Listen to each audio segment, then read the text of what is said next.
राधे राधे आप सभी को। मैं उम्मीद करती हूँ कि आप सब एकदम ठीक ठाक होंगे। ईश्वर हमेशा आप पे अपनी कृपा दृष्टि बना के रखे। आज मैंने यूपी स्टाइल में तहरी बनाई थी, तो मैं आपके सामने उसकी रेसिपी शेयर करने जा रही हूँ। आई होप आपको पसंद आएगी। पहले मैंने सूखे मसाले लिए, फिर खड़े मसाले लिए। खड़े मसालों के साथ साथ मैंने सारी सब्जियां, जो भी चीज़ें मुझे डालनी थी तहरी, मैंने सब चॉप कर लिया। चावल मैंने धुल के रख लिया। सोयाबीन और मटर मैंने उबाल ली। खड़े मसालों में मैंने एक तेज पत्ता लिया था, एक लकड़ी ली थी, 4 लौंग, 4 काली मिर्च और 2 छोटी इलायची, एक बड़ी इलायची ली थी। फिर मैंने कुकर चढ़ाया। कुकर में मैंने 1 चम्मच घी डाली, एक नहीं आई गेस मैंने 3 चम्मच घी डाली थी। और मुझे घी काफ़ी पसंद है, तो मैं बेसिकली थोड़ी ज़्यादा ही डालती हूँ। जो लोग बहुत ऑयली फूड खाना नहीं पसंद करते हैं वो कम भी यूज़ कर सकते हैं।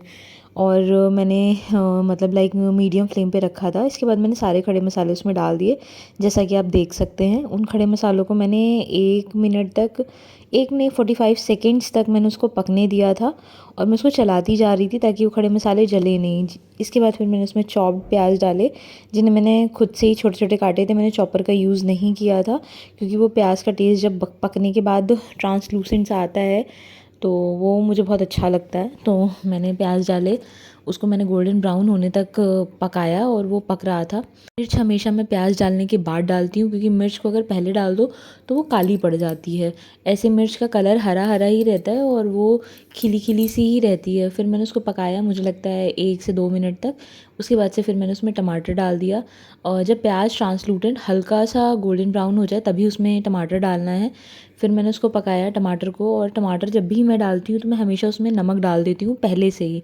अभी मैं नमक डाल रही हूँ ताकि टमाटर पक जाए, और मैं थोड़ा ज़्यादा ही नमक डालती हूँ ताकि बाद में मैं हल्का सा ही डालती हूँ, मैं पहले ही डाल देती हूँ। फिर मैंने कुकर का ढक्कन बंद किया, मैंने थोड़ी देर उसे पकने दिया। उसके बाद से फिर मैंने ढक्कन हटा के उसको चलाया। मैंने देखा टमाटर भी बहुत अच्छे से पका नहीं था, तो फिर मैंने उसको थोड़ी देर और पकने दिया। इसके बाद से फिर मैंने उसमें जो भी सब्जियाँ काटी थी मैंने उन्हें डाला। जैसे मैंने आलू डाला और सोयाबीन और मटर थी वो डाला। पहले आलू मैंने थोड़ी देर पकाया, उसके बाद से मतलब मैंने सोयाबीन और मटर डाला। अच्छा, आलू का क्या होता है, आलू भी पानी छोड़ता है, ठीक है। तो फिर आलू को भी आपको मैक्स टू मैक्स 1 से 2 मिनट पकाना ही पड़ेगा, जब तक आप मतलब आलू भी थोड़ा सा आपका क्रंची क्रंची सा आपको ना दिखने लगे।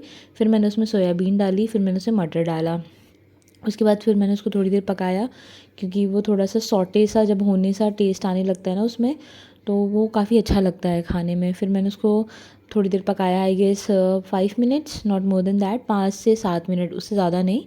फिर मैंने थोड़ी देर के लिए उसे छोड़ दिया। इसके बाद से फिर मैंने सूखे मसाले में मैं सिर्फ पिसी धनिया और हल्दी यूज़ करती हूँ। मैं पाव भाजी मसाला भी डालती हूँ, बट अनफॉर्चुनेटली मेरे पास पाव भाजी मसाला था नहीं। पाव भाजी मसाले से ना थोड़ा सा तीखा तीखा सा टेस्ट आता है तहरी में, तो वो और अच्छा लगता है। तो उस वक्त मेरे पास था नहीं, तो इस वजह से मैंने मतलब पाव भाजी मसाला नहीं डाला। होता तो मैं उसे भी थोड़ा सा डालती। इसके अलावा अपार्ट फ्रॉम दिस मैं कोई मसाला नहीं डालती, कोई गरम मसाला नहीं, कुछ नहीं। गरम मसाले मैं हमेशा खड़े डालती हूँ।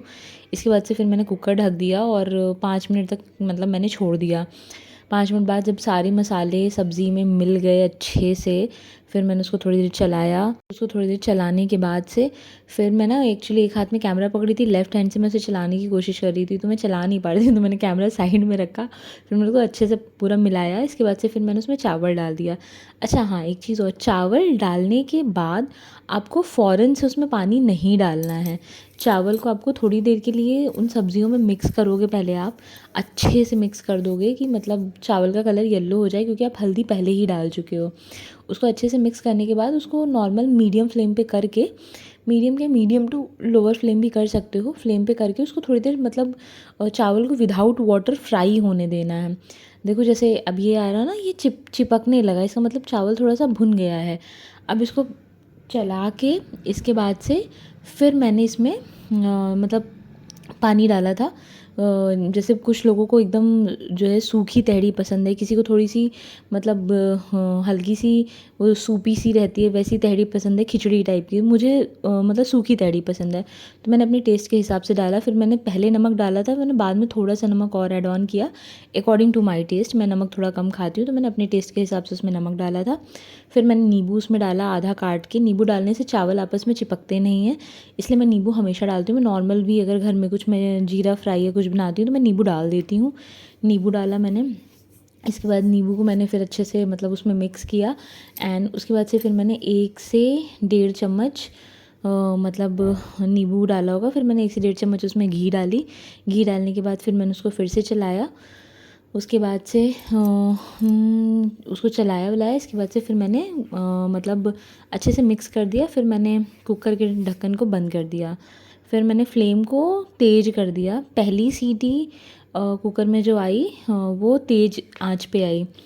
और जो है पहली सीटी के बाद फिर जब 1 सीटी के बाद फिर मैंने उसको स्लो किया ताकि दूसरी सीटी धीमी आंच पे आए। फिर मैं रायता बनाने चली गई। रायता में मैंने हल्दीराम की बूंदी यूज़ करी। बूंदी में डायरेक्ट कभी दही में नहीं डालती, बूंदी को मैं पहले सोक करती हूँ 1 मिनट के लिए एटलीस्ट पानी में सोक करने के बाद, मतलब हल्के गुनगुने पानी में उसको सोक करती हूँ आधा सेकंड के लिए या फिर पौने 1 सेकंड के लिए, 45 सेकंड के लिए। इसके बाद से फिर मैं उसको छान लेती हूँ। उसके बाद से फिर मैंने निकाली दही। दही मतलब घर की बनी दही थी, मार्केट की दही नहीं यूज़ करती हूँ मैं। हाँ, कभी कोई भरी इमरजेंसी आ गई तो भले से मैं मार्केट की दही यूज़ कर लूँ, अदरवाइज़ मैं हमेशा घर की ही दही यूज़ करती हूँ रायता बनाने के लिए। और मैं बहुत ही सिंपल स्टाइल में, ये मेरी दूसरी सीटी भी आ गई थी। तो फिर मैंने इसके बाद गैस बंद कर दिया धीमी फ्लेम पे। और जो पहली सीटी आई थी ना, मैं उसे रिकॉर्ड नहीं कर पाई थी, तो दूसरी सीटी में रिकॉर्ड कर लिया क्योंकि थोड़ा मैं कंफ्यूज़ हो गई थी, मैं दोनों चीज़ एक साथ कर रही थी। खैर वापस से आते हैं रायता पे। फिर मैंने दही लिया, दही में मैंने हल्का सा पानी मिलाया। और पानी मिलाने के बाद से दही में मैंने हल्का सा पानी जब मिला दिया, उसके बाद से फिर मैंने मथनी ली। मथनी मैं वो इलेक्ट्रिक वाली नहीं यूज़ करती, मथनी मैं यही लेती हूँ। अच्छा, मैं इसको एक हाथ से ना गोल गोल घुमा रही थी ताकि मैं थोड़ा सा शूट भी कर पाऊँ, ताकि आप लोगों को लगे कि मैं कितनी देसी स्टाइल में दही मथती हूँ। फिर बड़ी कोशिश के बाद से मैं करती रही तो एक हाथ से हो नहीं पा रहा था, तो मैंने रखा फ़ोन साइड में। मैंने दोनों हाथों का इस्तेमाल किया अच्छे से। इसके बाद वो रिकॉर्ड नहीं हुआ, फिर दही मेरी मथ गई थी। इसके बाद से जो मैंने गर्म पानी में बूंदी भिगोई थी उसको मैंने निकाला था, फिर वो मैंने सीधे दही में डाल दी। और मैं बहुत ही बेसिक से मसाले रायते में यूज़ करती हूँ, बहुत ही बेसिक से। जैसे कि आप देख सकते हैं मैं बहुत ज़्यादा बेसिक मसाले यूज़ करती हूँ। ये दही में मिलाने के बाद से फिर मैंने इसमें डाला हल्का सा भुना जीरा और अशोक का रायता मसाला। और क्या डाला था मैंने, हल्का सा काला नमक डाला था। और बस जैसे ये रहा भुना जीरा। भुना जीरा डालने के बाद से फिर मैंने इसमें डाला हल्का हल्का सा काला नमक। मैं भूल जा रही हूँ मैं क्या बोला, मैं कंफ्यूज़ हो जा रही हूँ। फिर मैंने डाला काला नमक काला नमक डालने के बाद फिर मैंने ये अशोक का रायता मसाला यूज़ किया, उसको मैंने पूरे रायते पे डाल दिया अच्छे से। फिर इसके बाद से थोड़ा सा ना ये बड़ा अच्छा सा दिख रहा था मुझे इसमें रायता पड़ने के बाद, इसे मैंने भी मिक्स नहीं किया था। तो वाइट दही, येलो बूंदी, उसके ऊपर ये जो है हल्के हल्के से भूरे मसाले ही डाले, तो बड़ा अच्छा सा दिख रहा था मुझे। तो मैं 2 मिनट के लिए पॉज़ कर गई, फिर मैंने पूरा अच्छे से मिलाया।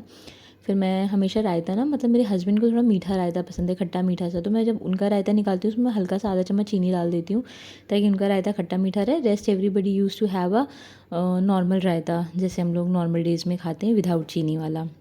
तो उनके लिए मैंने रायता अलग से निकाला। फिर मैंने अपनी इसकी सीटी निकाली, और इससे पहले मैं सीटी निकालती हूँ पहले ही सारी सीटी निकल चुकी थी। और देखिए मेरे कितने खिले खिले से चावल हैं। और आप विश्वास करें, तहरी जो मज़े की महक रही थी, खड़े मसालों की जो सोंधी सोंधी खुशबू आ रही थी, आय हाय आय हाय, मेरा तो जो दिल आया था इस तहरी पे।